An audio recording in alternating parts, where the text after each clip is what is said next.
They stand 43 meters tall and took just 9 days to construct.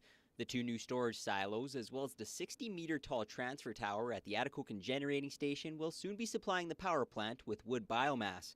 Plant manager for Ontario Power Generation Northwest Thermal, Chris Freilich, says the conversion is progressing well and on time as the landscape of the site continues to evolve.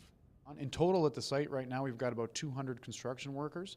That should peak up around 250 through the summer, and that's split between inside the powerhouse and outside.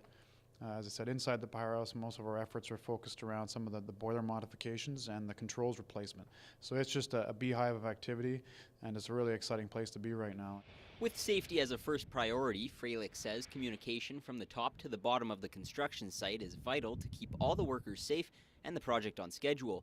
With plans to be in full production in 2014, the conversion will have a huge impact on the local economy. The plant was previously supplied with coal from Western Canada, but will now receive its supply of wood pellets from area providers. For the plant's life on coal, we source that from Western Canada.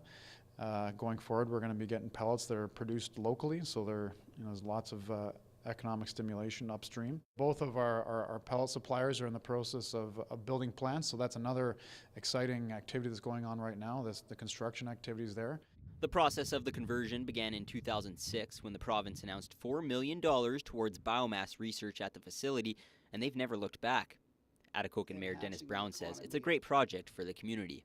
I believe it's $170 million they're spending to construct the necessary silos and so on, and there's a lot of workers in town, and this is all good for the people of Atikokan. It's great to see so many people here and the excitement and so on. It's all good news, and we just need more of it.